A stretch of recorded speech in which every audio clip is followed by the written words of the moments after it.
Amal бұл талақ.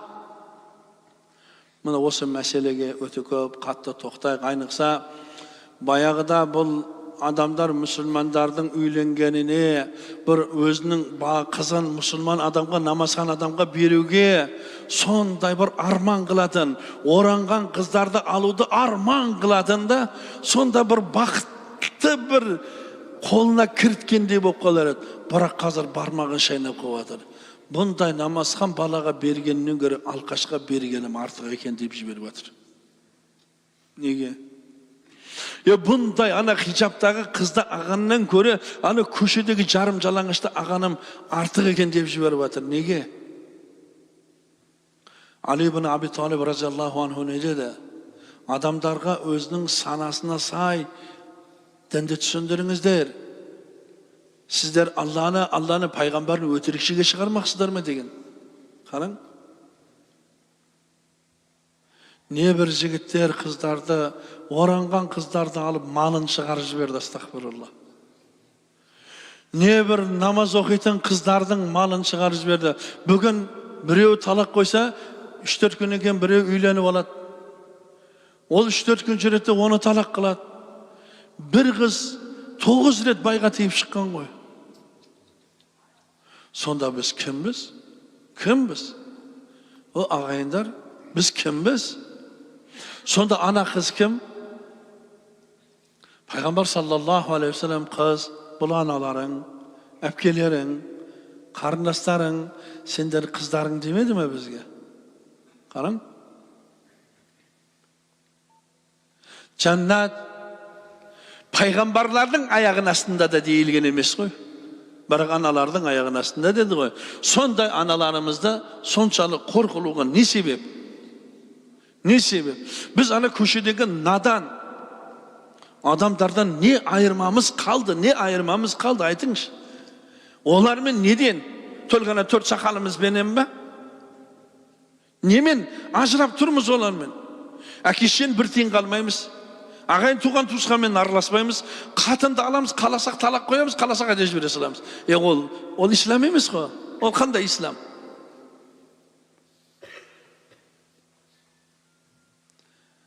Өзіңнің қызыңды сөйтіп қорласа қандай боласың? Қызды бәріміз жақсы көреміз. Қызыңды сөйтіп қорласа қандай боласың? Қызыңды 2-ші, 3-ші, 4-ші қат мейлі шариатта бар. Қарасың. Қара сен оғанша, 4 олығы шариатта рұқсат бар. Бірақ оны біріне қорлап, біріне есеп, біріне талақ қылу үшін емес, ертең қияметте сол үшін тіліңнен асыласың.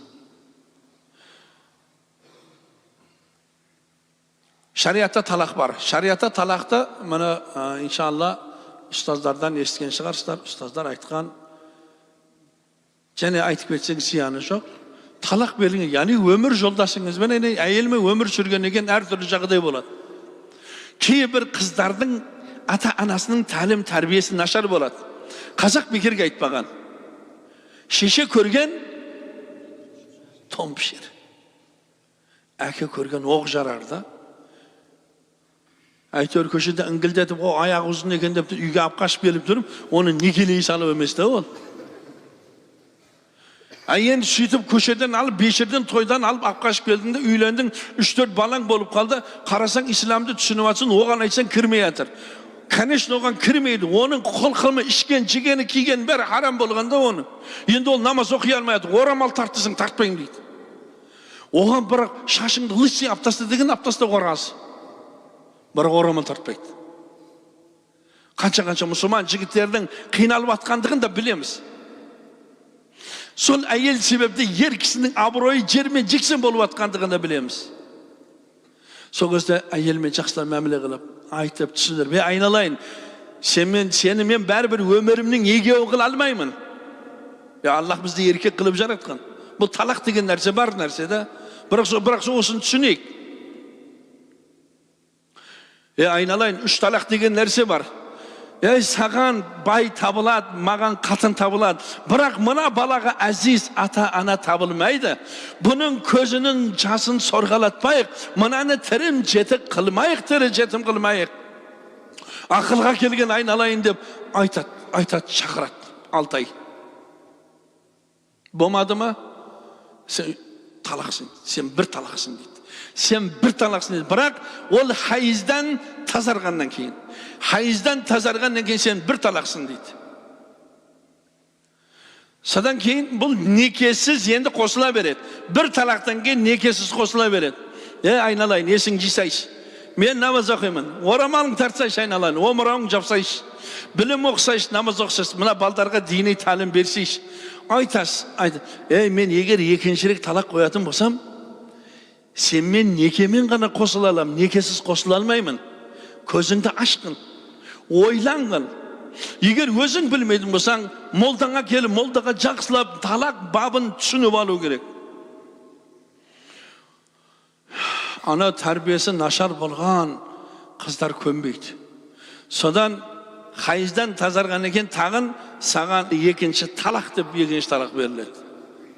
Енді ана бірінші талақ қойғанда некесіз қосылған едім, енді некемен қосыламыз деп имамды шақырып алып келіп некемен қосылсаңыз болады.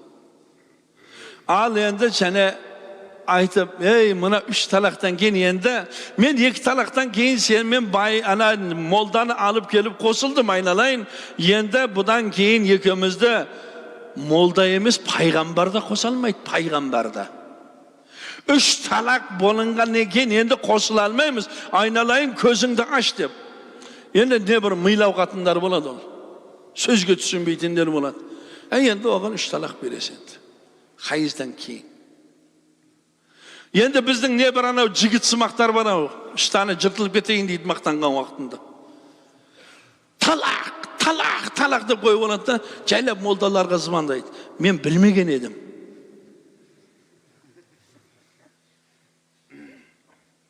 Білмесең неге қоясың? Енді мен ашуым шығып, айтып қойдым да. Ешкім қуанғанын айтпайды, жаным сен талақсың. Canım 3 talaqsın деп ешкім айтпайды. Адам ойлану керек. Ешкім бір қуанғандығынан айтпайды, сен 3 talaqsın canım деп. Мен ішіп айтып қойыптым. Болмайды. 3 talaq dedim, бол 3 talaq болды, бітті, шаруаң бітті.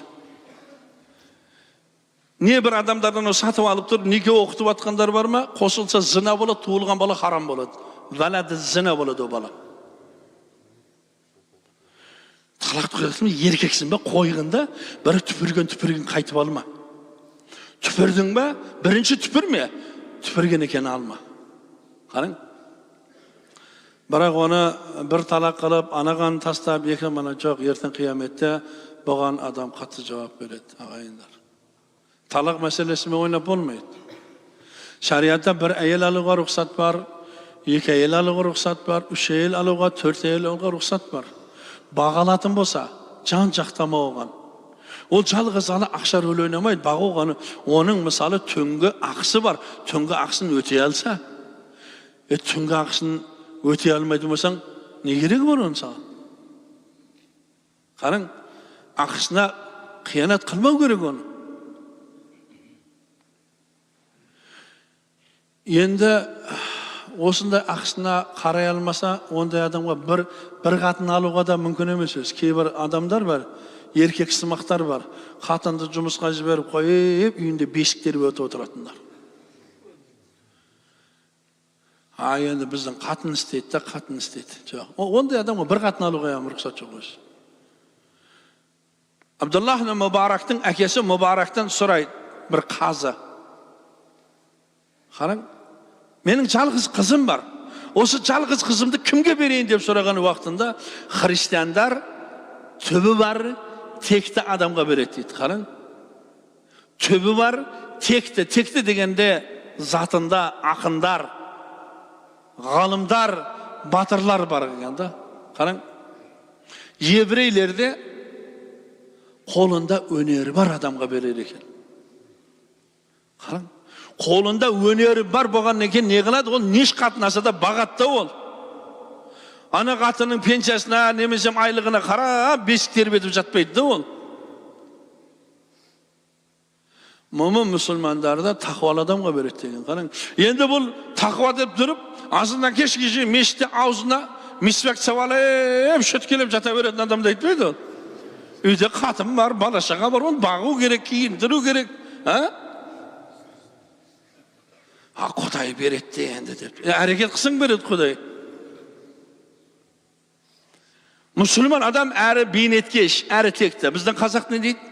Қатын алма, қайын ал. Жақсы көрген, жігіт атын алма, тайын ал деп қойғаның. Осының барлығы осы хадистерден келіп, сол ақындардың тілімен айтылынған сөзді бұл. Ол өзінден бір шығарған емес. Қарың, осының барлығын Qатын alma, qayın al, жақсы көрген жігжаттың атын alma, тайын алды. Заттар болады сонда, бала да затты болады, затты болады. آتاني آت من عند ربي عز وجل فقال من صلى عليك من أمتك صلاة كتب الله لها بها 10 حسنات ومحى عنه 10 سيئات ورفع له 10 درجات ورد عليه مثلها. Peygamber sallallahu aleyhi ve sellem aytadi, mağan Cebrail amin kelip bulay dedi. Ey Muhammed, eğer sağan senin ümmetinden birevi bir ret salavat aytatın bolsa Allah oğan 10 жақсылық beredi. Onun 10 künesin geçiret. Onun 10 derecesini köteret dedi. Endi buna 10 degen adamzattın sanı emes, onu bilinizler ağayınlar. Allah Subhanahu Teala Kadir keşesinde ne dedi? Laylatul Kadir hayrun min alfi şahr dep koydu. Ha? Laylatul Kadir, yani bir keşe 1000 aydan жақсылық dedi. Mına 10 var goy, 10 san, 10 жақсылық degeni. O Allah'tan eseri bu.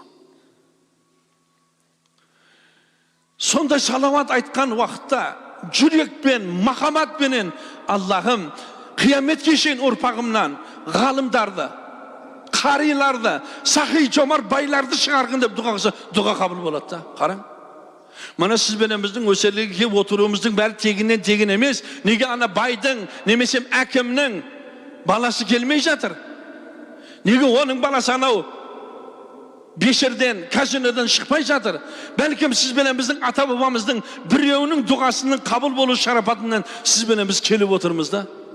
Bo'lmasam akamiz namoz uyretken жоқ, shishamiz namoz uyretken жоқ. Biroq tubimiz barda arjaqda bir tubimiz bizga duo qilib edi-da, soning urfaqlaridan siz bilan biz namozga kelib qoldik-da, alhamdulillah. Endi siz bilan biz duo qilib qolayıq-da. Urfağımızda kıyamet günü için beynamazları çıkarmağın, araxor alqaşlardı, din satqınların çıkarmağın deb duo qilib qo'yayıq-da. Qarang, 10 qateni geçiret. Adam bo'lgandan keyin ne bir günah isteymiz. Hiç kim bilmediğin günahlar istegemiz. Hiç kim görmegen ol günahını. Eğer sol günahını bizde aki şişemiz bilip koyadığımızda baram sen de balan ak kıldım de jiberet. Sonda günahını onun geçirem diyordur Allah.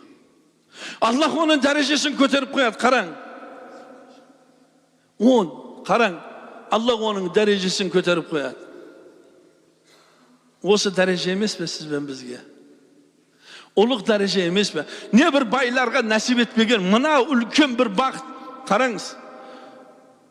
Osunday, budan da ülken dereceler Allah Subhanahu wa ta'ala berip koyuğa qadir bolgan zat.